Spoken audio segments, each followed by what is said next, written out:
Stability is remarkable in a business more usually known for frequent breakups and short careers.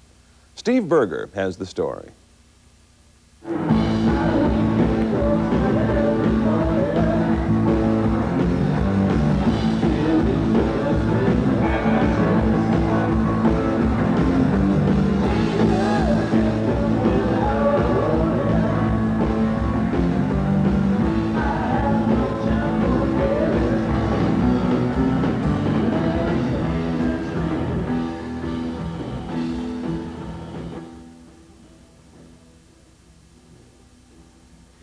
Rock and roll, these spiritual sons of Chuck Berry and Buddy Holly have devoted their lives to carry the torch first lit by those great balladeers of the baby boom generation.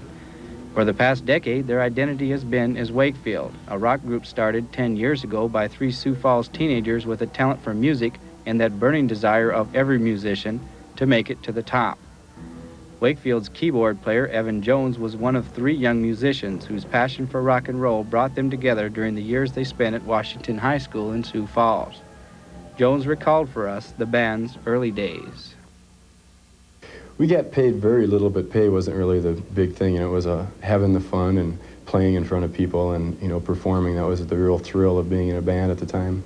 At least for those people old enough to have entered the rock and roll era as an adult, the image of a budding rock musician likely falls along the lines of a juvenile delinquent type, probably from a broken home with no discipline. Evan Jones says that on the contrary, it was his parents who gave him the discipline and support to continue with his chosen craft. When you're all fired up and you're in a band and you travel around playing in front of people, you think that's the most important thing, And I was the same way. I graduated from high school. I said, I want to play in a band. I want to start traveling, And my mom said, well, Elton John's mother made him go to college, so you can go to college too. So I listened to her advice and went to college for 5 years, and after that I started playing full time. At least I have a little thing to fall back on if worse comes to worse. Didn't she also make you play piano or practice every day? Yeah, my mom was great for that. Sitting down, doing the piano lessons, she'd sit right next to me on the little stool, and she'd watch me, and make sure I was doing everything properly. We'd sit there every day for an hour doing that. And that's kind of where I, started playing classical piano and things. That was my original influence as far as piano goes. Into my piano playing, yeah, I think I'm more a piano player than a synthesist or, anything that, nowadays there's so many, and as far as keyboards go, there's so many electronic keyboards in pop music. And I was more a piano player as I was growing up, so it's something that to adapt to and learn how to, learn how to use the new instruments that they develop. Drummer Jeff Kohler says his desire to be a musician was also supported by his parents, although he was given his first set of drums partly to keep peace in the family. I like all kinds of music, and that's basically how I got started. My dad bought me a drum set for one of my birthdays, and it just went from there. Probably sorry about that one. He was, but my sister was relieved because I used to hit her Barbie doll cases before that, so she thought it was great, Yeah, we're pretty, good take home and show to mom type guys on the album, It's all basic, good listening stuff. Not too many bands will put Thanks to God and have their parents on the album, anymore at all. You hardly ever see that. He's right about that. You won't find any warning labels on a Wakefield album. It's not that they're goody two-shoes, it's just that the group has chosen to follow the example of their rock and roll ancestors, who somehow managed to keep the beat going without cursing or using explicit sexual language. Bass player Dave Horan is the new kid on the block. He's only been with Wakefield for 4 years. Of the group's members, his rock and roll beginning may be the one that comes to mind for most parents when trying to understand the younger. Big background, I blew my ears out to AC/DC albums in my bedroom a lot, and when I was the guy always in the 11th row at the concerts going.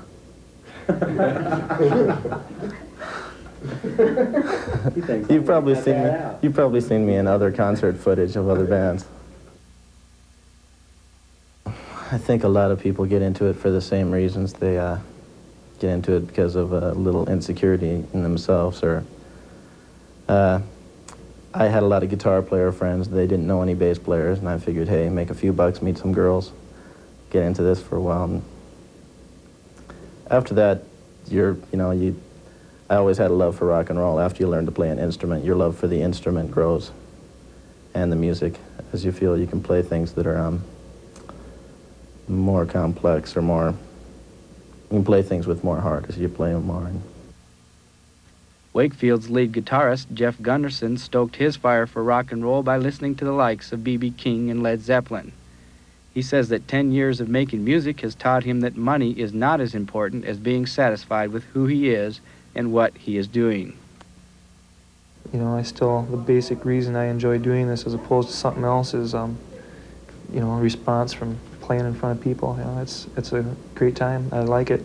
And I know a lot of people that are in different jobs where they're making more money, but they don't really like what they're doing, you know. And I'm doing something that it's my own thing, you know, which is kind of an old saying, but I really enjoy doing something that's my own type of creation. Of course, some money is more important now than it used to be. Because we have responsibilities and stuff, you know, families. Evan Jones, though, says that rather than holding the band back, it is their families that provide the basis for Wakefield's longevity. He says a home away from the road provides a safe haven from the crazy world of rock and roll. I think so. I think that's also why we've been around for so long, because a lot of bands, you know, they burn out because they're around each other so much, and they don't live right. I mean, the lifestyle in a band is bad anyway, because you're traveling, you don't get the proper meals, you don't get the proper rest, and you're around the same people all the time. You know, there's things like that, and you're doing that, and you go on the road for so long together. There's just so many ways that a band can break up, and I think that's one of the reasons why we've been around for as long as we have. We have some kind of stability where we can come home and be home around our families and keep sane, you know, because the road can really drive you nuts.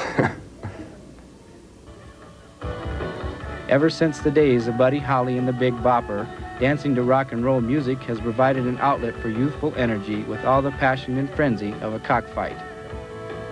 Incidentally, they say Buddy Holly and the Big Bopper died in a plane crash in 1959. That may be, but their spirit lives on, safe with young men like these who relish their calling as the keepers of the beat.